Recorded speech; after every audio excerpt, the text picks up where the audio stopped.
Grabe ang tao dito, guys. Kaya ikaw nakapanig sa mga Duterte. Lahat na sinasabi kasinungalingan. Senator Trillanes po. Ay, mabuhay ka! Nasaan ka man? Saan dito ka? Makita kita. Hindi lang sa Eden, papanet sa atin. Live sa kalsada, pinapakita kung saan may sobra. Kunting interview lang po. Boss Mike, ang sabi daw ni Bato, hinabol daw siya ng mga NBI. Ano pa ba ang aasahan nyo sa isang sinungaling? Kapag ka ikaw ay napapanig sa puro kasinungalingan, matagal naman na yan, na alam na naman natin, na kapag ka ikaw nakapanig sa mga Duterte, lahat na sinasabi kasinungalingan. Kaya para makakuha ng atensyon si Bato, gagawin niya magsinungaling. Sasabihin niya ni wrestling, sasabihin niya inaapi siya. Kita nyo naman yung daliri niya, tinamaan kung ni-wrestling siya. Dapat yung bumbunan ng putang inang yan, ang nabukulan, di ba? Hindi yung daliri. Salamat po, Boss Mike. Thank you so much. Mike Silvera, mga kaibigan, kasama po natin. Ayan, grabe ang tao dito, guys. Mga kasama, simulan na po natin ang pangalawang parte ng ating programa sa hapon na ito. Tawagin po natin si... Ayan guys, grabe po ang tao dito guys. Ang mga kapulisan natin dito ay naka full support dito sa ating rally ngayon para ipinaglaban po ang ating bayan, no? At marami po talaga tayong napapansin na parang ang Senado talaga at dinidiin talaga pababa ang ating ekonomiya. Ang daming tao dito guys, mag-ikot-ikot lang muna tayo dito. Dami. Ate ngayon guys ay nagpapahinga lang muna, no? Ilang grupo kaya yung dumating dito, no? Loyalista nandito, yung ano ba yon, yung sino ba yung nakaputi kanina, no? Marami sila, may hanggang gabi yata sila dito ngayon guys, no? Mamaya magsasalita siya ML Party List, nandito din pala mga kaibigan. Ayan po ang kanilang mga picture, oh. Ayan, oh. Ayan. Maraming salamat, like, share, like-comment na po tayo guys. Sa mga di pa nakapag-likes naman dyan, I love you all with all my heart. Tuloy-tuloy na po tayo po. Puntahan natin si Congressman Bato. Ayan, siya pa ini-interview.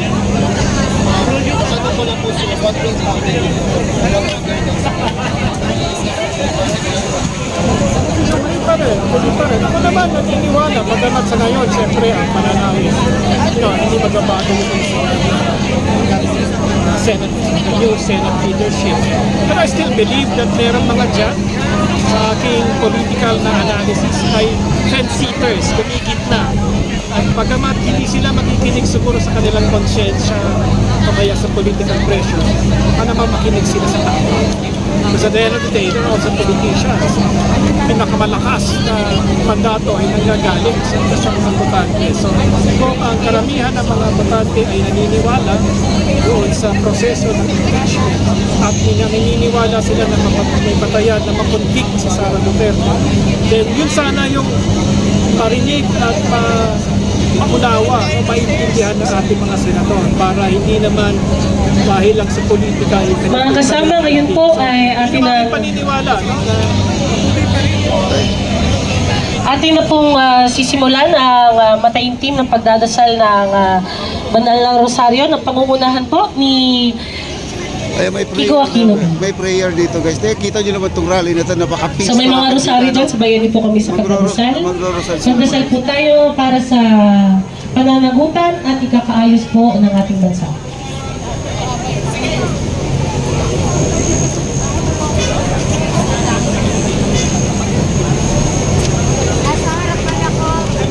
Mga kasama sa ipagpapatuloy po ng programa natin, inaalala po natin na diwa ng mapayapang pagkilos po yung nagtipon-tipon sa atin. Ito po yung nagpalaya sa atin noong 86. Ito po yung sumama sa atin sa lahat ng mga hamon na hinarap natin bilang isang bansa. At dito rin po tayo nananalig. At saka alam ko po marami po tayong mga kasama ngayon. Yung iba dito ay hindi natin kasundo. Yung iba dito ay matagal natin kasama. Pero nagpapasalamat po ako sa lahat na dahil sa naging ugali ng lahat sa araw na ito, naging mapayapa po yung ating pagkilos. At bilang pag-alaala po sa ganitong kapayapaan, Ipapanalangin po natin ngayon yung banal na Rosario. We will be praying po dahil Wednesday yung Glorious Christmas po. Simula lang po. I believe in God, in the name of the Father and of the Son. Amen. I believe in God, the Father Almighty, Creator of heaven and earth. I believe in Jesus Christ, the Lord. Was conceived by the Holy Spirit, born of the Virgin Mary, suffered under Pontius Pilate, was crucified, died, and was buried. He descended into hell. On the third day, he rose again from the dead. He ascended into heaven and seated at the right hand of God, the Father Almighty. From there, he will come to judge the living and the dead. I believe in the Holy Spirit, the Holy Catholic Church, communion of saints, the forgiveness of sins, the resurrection of the body, and life everlasting. Amen. Our Father who art in heaven, hallowed be thy name. Thy kingdom come, thy will be done on earth as it is in heaven. Give us this day our daily bread, and forgive us our trespasses, as we forgive those trespass against us. And lead us not into temptation, but deliver us from evil. Amen. Hail Mary, full of grace, the Lord is with you. Blessed are you among women, and blessed is the fruit of your womb, Jesus. Holy Mary, Mother of God, pray for us sinners, now at the hour of our death. Amen. Hail Mary, full of grace, the Lord is with you. Blessed are you among women, and Ayan guys, blessed is the hanggang sa fruit of likod your po ito womb, nakaupo Jesus. na may mga nagrarally na. Sila po ay wala na sa gitna. Ayan po mga picture dito pala guys. Ang Hail dami mga Mary, picture full of dito. grace, the Lord is with you. Blessed are you among women, and blessed is the fruit of your womb, Jesus. Holy Mary, Mother of God, pray for us sinners, now at the hour of our death. Amen. Glory be to the Father, and to the Son, and to the Holy Spirit. As it was in the beginning, is now, and ever shall be, world without end. Amen. The five glorious mysteries. The first glorious mystery is the resurrection. Our Father who art in heaven, hallowed be thy name. Thy kingdom come, thy will be done on earth as it is in heaven. Give us this day our daily bread, and forgive us our trespasses, as we forgive those trespass against us. And lead us not into temptation, but deliver us from evil. Amen. Hail Mary, full of grace, the Lord is with you. May nakapula, may nakaputi mga suot nila dito guys. Holy Mary, Mother of God, pray for us sinners, now Dami, at the hour hanggang of sa our dulo death. pala to guys. Oh. Hail Mary, Kaya lang sa full dulo of guys grace, wala the pong Lord is signal with eh. you. No? Blessed are you Hindi na tayo among pupunta women, doon, blessed wala is the signal fruit of doon. your womb, Jesus. Holy Mary, Mother of God, pray for us sinners, now at the hour of our Hello death. ma'am. Amen. Kumusta naman po ang pinaglaban natin ma'am? Blessed are I you hope among so na women, maging blessed is maayos the ang fruit of your ipinaglalaban. Yes po. Narinig naman po natin na Hindi kasi po pwede na ang Senado maging luklukan, maging Tama. taguan dyan. Dapat po, ang Senado, mga senador mismo ang maglabas sa kanya, hindi sila magpupukpok dyan sa loob. tama. Kasi ginawa na raw parang ano ba yan, hotel ang ating Senado. Para doon na siya matutulog, siyempre libre aircon. Oo, siyempre ang sarap ng pagkain, di ba? Kaya ang panawagan po natin kay Bato de la Rosa po. Hulihin na siya, arestuhin na siya. Diba? Para naman magkaroon ng justisya yung mga tao, yung mga gawa nila ng hindi maganda. Yes. Ano po ang masasabi natin kay Sentry, Senator Trillanes po? Ay, mabuhay ka!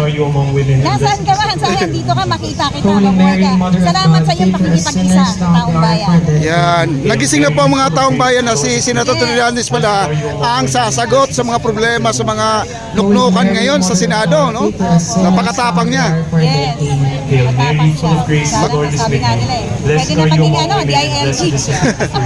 Salamat po, Mami. Thank you po. Ayan po. Yan po mga kaibigan, yung mga na-interview natin, hindi po mga hakot yan. Talaga sila po ay pinaglaban po ang ating karapatan. Naghahanap po sila ng hustisya.